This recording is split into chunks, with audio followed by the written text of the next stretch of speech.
car je connais les projets que j'ai formés sur vous, dit l'Éternel.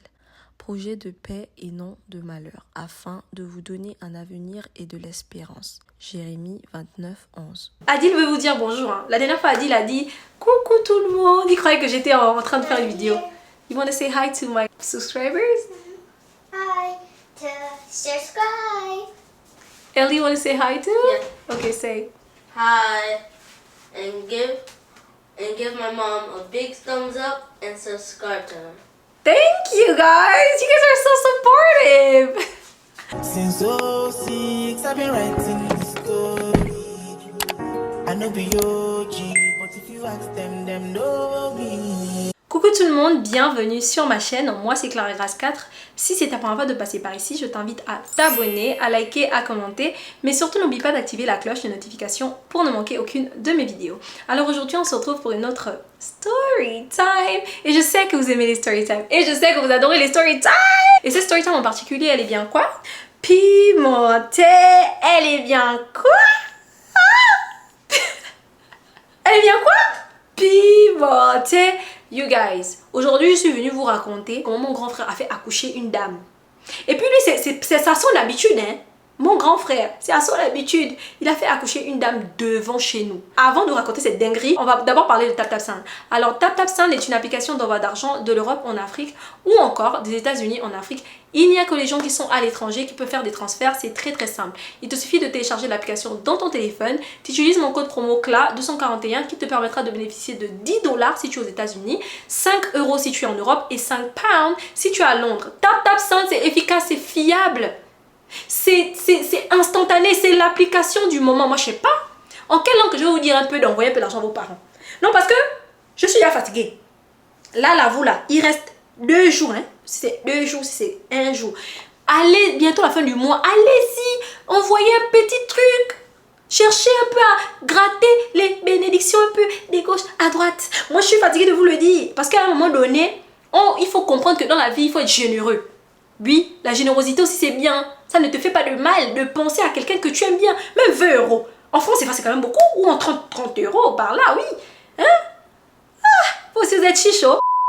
Et puis, oh, you guys, bientôt les votes finissent. Bientôt les votes pour CoverGirl. Je vois bien que vous votez, hein. Merci, je reçois des messages.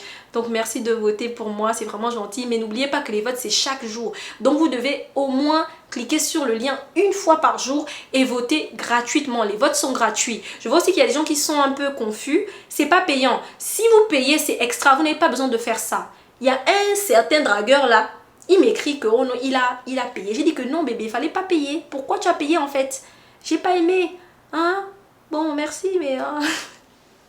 Anyways guys, let's get into our video. Allez, on rentre. Ok, you guys, je suis venue vous raconter comment mon grand frère a fait accoucher une dame devant notre portail. Oui, vous avez bien entendu, hein.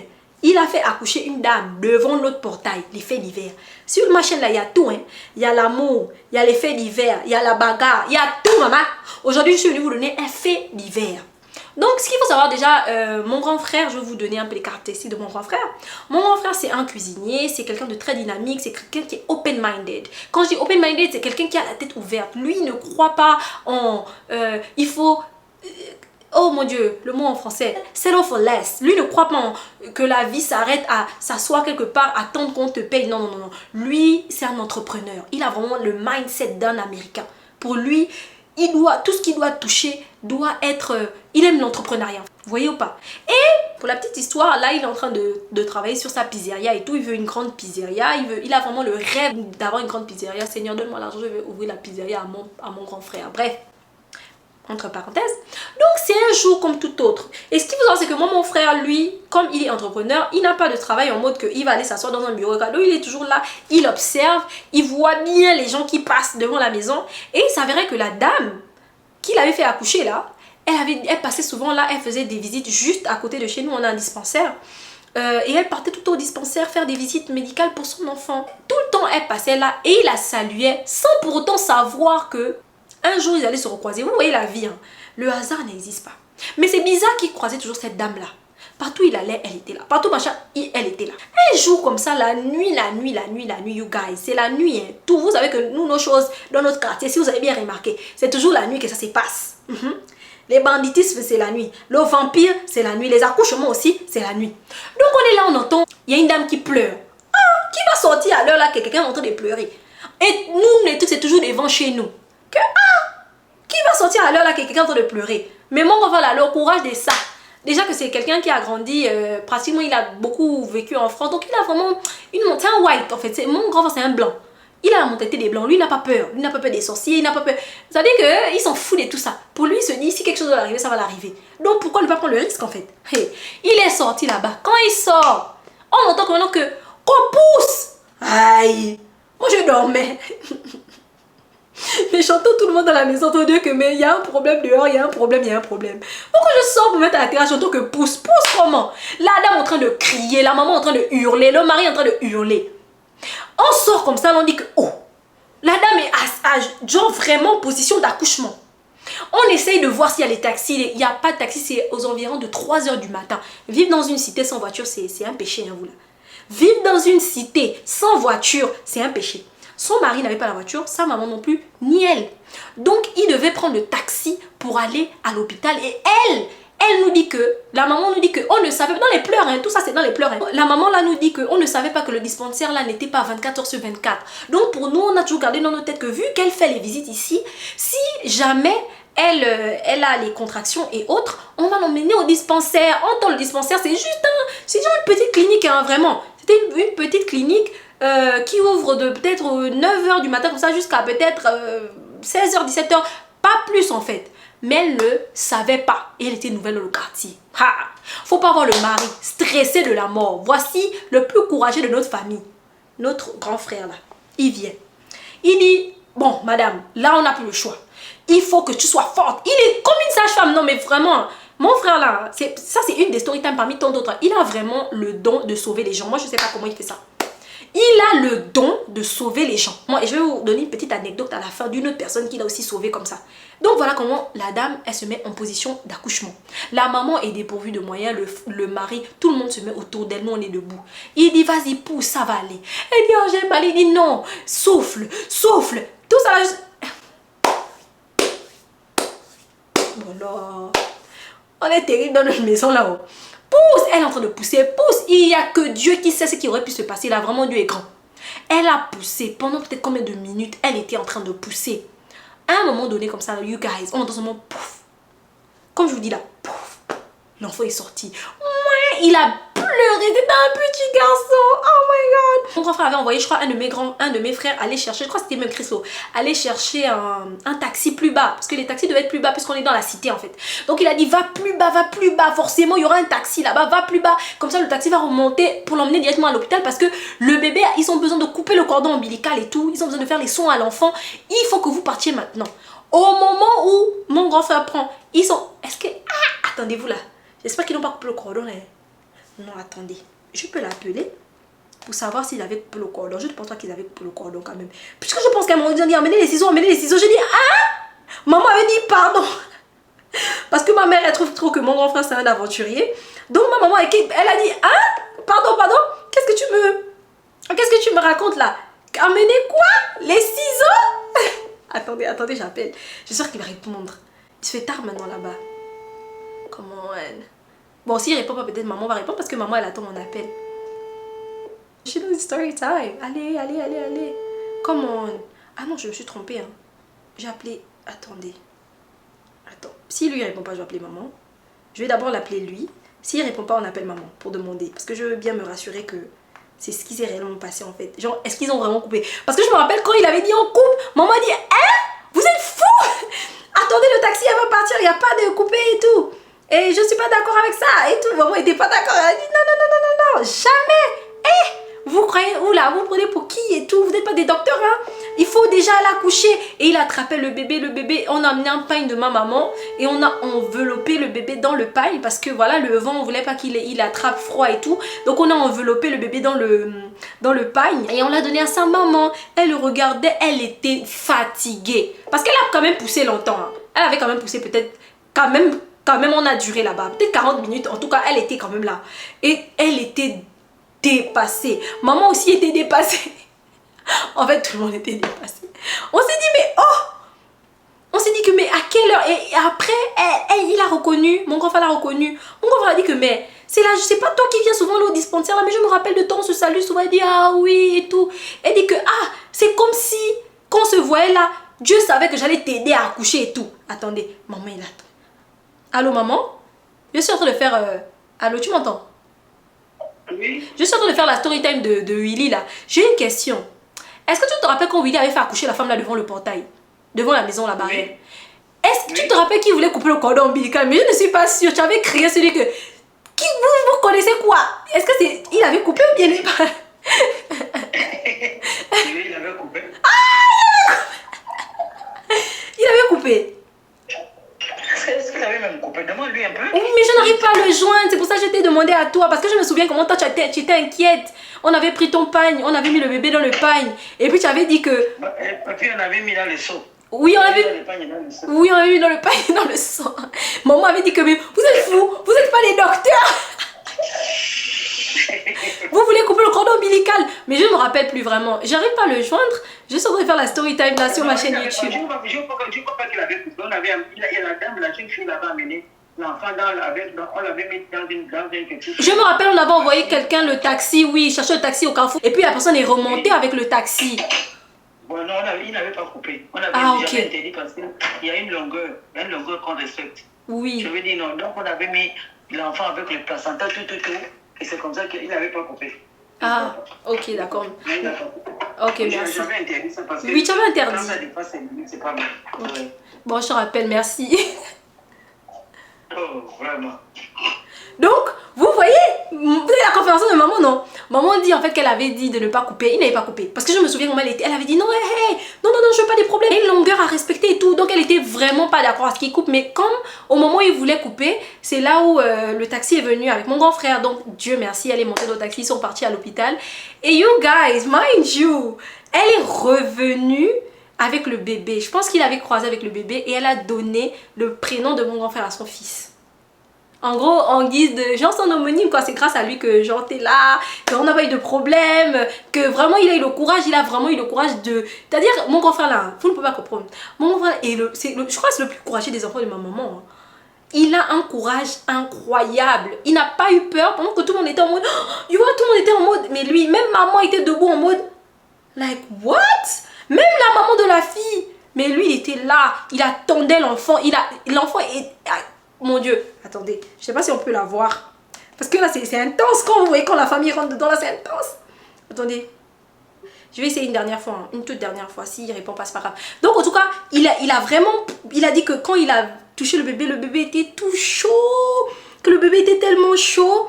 Et... oh, vas-y, réponds-nous. On veut entendre ta version aussi. Le bébé était chaud.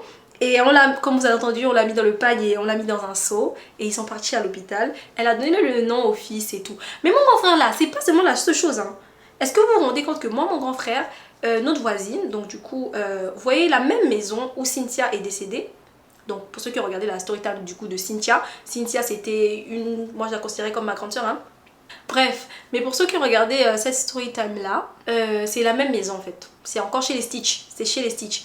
Et il y a une fille là-bas, une jeune fille qui était mariée avec un monsieur, qui est mariée, même jusqu'à présent elle est mariée avec le monsieur, et le monsieur refuse de lui donner le divorce. Et il a pris ses 3 enfants, si je ne me trompe pas, qu'il garde avec lui, et il empêche de voir les enfants. Et donc elle a sombré dans une dépression. Et elle m'avait vue, elle m'avait dit « Ah Clara, c'est toi Clara des réseaux ?» Quand je faisais encore beaucoup les conseils, je faisais beaucoup rire les gens sur TikTok. Et elle m'a dit « Franchement, tu te rends pas compte, mais tes vidéos, ça m'aide à traverser l'épreuve par laquelle je passe. » Mais elle m'avait pas dit hein, l'épreuve par laquelle elle passait, elle m'avait juste dit que ça n'allait pas, que souvent elle était très triste et que souvent elle était très déprimée. Mais que quand elle regardait souvent les vidéos, ça l'aidait un peu à sourire et tout ça. Et qu'elle voulait me voir en vrai. Donc elle avait demandé à mon grand frère là de me dire qu'elle voulait me voir. Donc quand je suis venue, automatiquement il m'a dit « Ah vas-y, tu as une fan là-bas et tout et tout. » Donc j'ai vu, on a rigolé. Mind you guys, la jeune fille là, quand j'étais à Libreville, là c'est récent hein, quand j'étais à Libreville, il y a mon grand frère qui m'appelle, il me dit que ah tu te rappelles de ton abonnée là, elle a failli se suicider ici, elle a failli mourir. Je dis mais comment ça? Il me dit si elle a failli mourir. Je dis mais comment en fait, qu'est-ce qui s'est passé? Il me dit non, lui il était dans la maison. Et il a pour habitude, vraiment mon grand frère il a vraiment un don, je sais pas s'il devait être sapeur-pompier. Si tu passes par là, tu as raté ta vocation. C'est sapeur-pompier. C'est vrai que la restauration c'est bon, tu sais préparer, mais c'est quand même sapeur-pompier. Donc, you guys, il est sorti de la maison parce qu'il a pour habitude de regarder si tout le monde va bien. Il a pour habitude de saluer tout le monde. Et donc, il sort de la maison. Elle gère un bar chez les Stitch. Ils ont fait louer, ils ont des petits postes qu'ils ont construits, qu'ils font louer. Et elle a loué un endroit pour un salon ou un bar. Je crois qu'il y a deux, il y a un salon et un bar. Je crois qu'elle, c'est le bar. Et donc, il est rentré au bar, juste pour la saluer comme d'habitude. Et il la trouve en train d'agoniser. Elle a bu l'eau de Javel. Tout un bidon d'eau de Javel. Elle a tout bu. Et donc, quand il m'appelle, il me dit non. La fille était carrément allongée et elle avait bu toute la bouteille de Javel, mais beaucoup. Pas les petites, hein, une grosse bouteille d'eau de Javel. Et elle convulsait. Et il a giflé, il jetait de l'eau, il a fait vomir. En tout cas, il a fait tout ce qu'il pouvait pour qu'elle revienne et il a directement amené à l'hôpital. Donc, mon grand frère là, c'est-à-dire qu'il peut être dans la patrouille. C'est-à-dire, lui, il sauve seulement les vies des gens. Je ne comprends pas. Même maman a dit que, mais toi, tu as un problème. Et c'est pas les seules histoires, hein. Il ne répond même pas. C'est dommage. Il vous aurait parlé. You guys, c'est pas les seules histoires. Moi, mon grand frère là, il sauve les vies des gens tout le temps. C'est comme ça en fait. Il est toujours dans les faits divers. C'est-à-dire, lui, il se retrouve toujours aux endroits où les gens sont en danger et il a la capacité de les sauver. Donc quand il me dit ça, moi je vais directement là-bas et je lui dis ça va et tout parce que je me dis que vas-y, c'est quand même traumatisant de voir quelqu'un se convulser comme ça. Et en plus quelqu'un que tu connais du quartier. Et quelques jours plus tard, je revois la fille. Je lui dis que j'ai entendu ce qui s'est passé. Pourquoi tu as fait ça? Et c'est comme ça maintenant qu'elle me dit que non, elle était en dépression depuis longtemps par rapport à son mari qui en gros l'empêche de voir les enfants. Elle est allée au tribunal plusieurs fois, mais vous savez les gens qui ont les longs bras là, donc les gens qui ont des connexions quoi, qui ont des gens beaucoup plus hauts, qui sont amis avec les gens qui sont en haut, elle ne pouvait rien y faire, donc il l'empêchait de voir ses enfants, il l'empêchait de passer du temps avec ses enfants et ça l'affectait énormément au point où elle s'est dit elle préfère mourir. Mais you guys, mind you, c'est quand elle a décidé de... C'est quand elle a fini de faire ça que les parents maintenant de la fille ont pété un câble. Ils sont partis dire que tu veux tuer notre enfant. Et le monsieur s'est déchargé, il s'est excusé auprès de la famille parce qu'il a eu peur. Il a vu maintenant l'ampleur que ça prenait. C'est pour ça que je dis que le mariage, hein, vous là, c'est pas à tout prix. Elle a dit qu'au début, le monsieur était bien avec elle, il la gardait bien. Mais à un moment donné, il a changé avec elle et il a trouvé une autre dame qu'il garde au détriment d'elle qui est sa femme légalement. Il garde quelqu'un d'autre, il reste avec quelqu'un d'autre et elle est dehors sans ses enfants. Vous entendez les histoires des autres qui ont bien fait dans le love, faire les enfants dans le mariage. Mais regarde comment on la traite. Pour vous dire à quel point on n'est jamais sorti de l'auberge. Où tu penses que c'est rose là, c'est même là-bas même que c'est compliqué, que c'est dangereux. Ça m'a fait de la peine. Je l'ai pris dans mes bras, je lui ai dit je suis désolée mais s'il te plaît sois forte pour eux. Si c'est pas à cause de toi, quand tu les regardes. Moi ma force, hein, je vais pas vous mentir, moi c'est Adileli. Moi je peux être dans tous les problèmes du monde. Hein. Mais quand je regarde les deux là, je dis oh, just because of you. Vous devez voir que c'est possible. Même dans la difficulté, c'est possible. Même si maman n'a rien, on va manger. Même si maman, c'est compliqué pour maman, ça va aller. Même si, moi je veux que vous puissiez voir ça. Parce que demain, si vous êtes dans ces situations-là, vous avez eu un exemple qui vous a montré que même dans la difficulté, ça peut aller. Donc moi, je me bats toujours pour mes enfants. Anyways, guys, no story time ne dit au plus, c'est chic de toute façon. Hein. Non, mais là, je vais à un date, ok? Je vais m'apprêter, voilà, parce que, voilà, comme je vous ai dit, je vais à un date. Je m'apprête, je vais me faire belle hein, et tout. Hein. Mais merci beaucoup d'avoir regardé cette story time. Aussi, n'oubliez pas de voter, comme je vous ai dit. Et au-delà de ça, il y a quelque chose que je voulais vous dire. J'ai oublié, mais... Ah oui, mais oui, bientôt. Demain, c'est notre dernier jour. En tout cas, merci beaucoup d'avoir regardé toutes ces story time. Pour celles qui ont plu, celles qui ont déplu, pour ceux qui aiment ma manière de raconter, ceux qui détestent ma manière de raconter. En tout cas, merci à tout le monde. Merci pour vos vues, tout compte. Merci pour la force, les commentaires, les messages. Franchement, merci beaucoup. Vous m'avez donné beaucoup de force. Vous me donnez même envie d'être là plus souvent. Après, dites-moi en commentaire ce que vous en pensez. Est-ce que ça vous dit que je vous poste maintenant, parce que je travaille 4 jours dans la semaine, mais j'ai 3 jours de libre. Est-ce que vous voulez que je vous fasse que des vlogs maintenant, comme un peu ce que j'ai fait là, mais ce sera pas chaque jour. Je peux vous faire 3 vlogs par semaine. Ou bien dites-moi un peu la combinaison. Parce qu'en règle générale c'est un vlog, une story time et une vidéo bonus. Voilà. Une vidéo bonus. Ça peut être un vlog comme ça peut être une story time. Mais je sais que ma team vlog, j'ai un peu triché. Hein. Je me suis occupée de la team story time. Anyways guys, merci beaucoup d'avoir regardé cette vidéo. Si elle t'a plu, n'hésite pas à me donner un gros pouce en l'air. Abonne-toi si tu n'es pas encore abonné à ma chaîne. On laisse des cœurs en commentaire. C'est très important pour l'algorithme. À toutes les personnes qui pensent toujours à me laisser des cœurs en commentaire. Franchement, c'est vous les meilleurs. Je vous fais tout plein de bisous. Et je vous dis quoi? À la prochaine. Bye guys. I know they blow trees, only lonely